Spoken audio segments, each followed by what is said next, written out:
નમસ્તે, બોલો બોલો સાહેબ. કાચ ખોલો નાખો. રોકવાનો હુકમ છે સર. કઈ ખુશીમાં? આ સાહેબ આપ જાઓ છો ને. હા, બતાવો લેખિતમાં હુકમ બતાવો મને. આપ સાહેબ બધું ક્યાં બતાવો? નહીં, હું વકીલ છું. તમે વકીલને રોકવાનો પરિપત્ર હોય તો બતાવો. ધારાસભ્ય છે ને આપને સર. નહીં, હું અત્યારે એડવોકેટ છું, મારા યુનિફોર્મમાં છું. તમે વકીલને રોકવાનો હુકમ હોય તો બતાવો, નહીંતર પછી હું તમારા વિરુદ્ધ ફરિયાદ કરીશ. તમને હુકમ હશે એ સ્વીકારો. હું એડવોકેટ છું.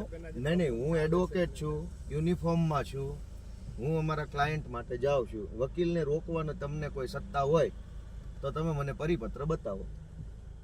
હું ધારાસભ્ય છું, હું ગુજરાતનો નાગરિક છું, એ બધું બરાબર છે. આજે હું વકીલ છું, બરાબર છે, પણ હું એડવોકેટ છું, હું મારા યુનિફોર્મમાં છું. ના, મજબૂરી શું કામ છે? તમે કાયદા પ્રમાણે હાલો ને, કાયદા પ્રમાણે હાલો. મજબૂરી શું કામ? નહીં, નહીં, તમે મને પરિપત્ર બતાવો કે એડવોકેટને રોકવાનો તમને સત્તા મળેલી છે. તમારા સાહેબને પૂછી લો કે એ યુનિફોર્મમાં આવ્યા છે. તમે એને પૂછો, યુનિફોર્મમાં છે, એડવોકેટ છે, ક્લાયન્ટ માટે, અમારા ક્લાયન્ટ માટે હું જાઉં છું. તમારે વકીલને રોકવાની સત્તા હોય તો લેખિત પરિપત્ર મને બતાવો. એ 2 કલાક ઉભા રહીએ. હાલો હાલો હાલો હાલો.